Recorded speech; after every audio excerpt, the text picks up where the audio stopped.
Hi up guys, in this video I will show you how to fix Instagram direct message not loading.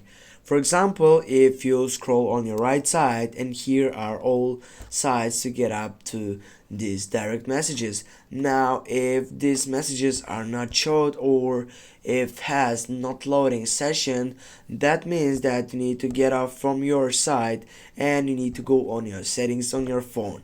The next thing what you need to do, you need to go to your applications and you need to find out the site for Instagram and you need to offload the application, or you need just to go uninstall it and then you'll need to get install again and get it refresh. And I think that it will help you guys because this is resolution of this problem.